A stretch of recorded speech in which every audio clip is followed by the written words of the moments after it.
It is easy to consult Hebrew grammars using the Resources Summary tab.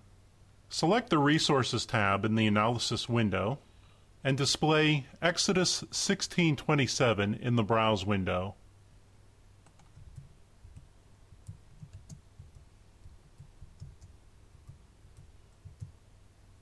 Place your mouse cursor over the word min ha'am.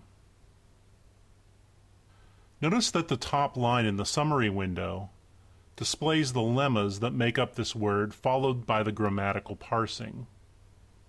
While holding down the Shift key on your keyboard, scroll the summary window until you come to the Walkie O'Connor, Introduction to Biblical Hebrew Syntax. Walkie O'Connor lists 3 grammar sections that pertain to the words min ha'am, followed by 3 specific references to Exodus 16:27 in the Walkie O'Connor grammar.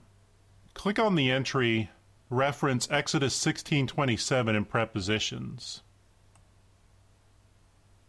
You'll find there that min ha'am is cited as an example of a partitive marker, and there is further discussion of the use of this preposition min.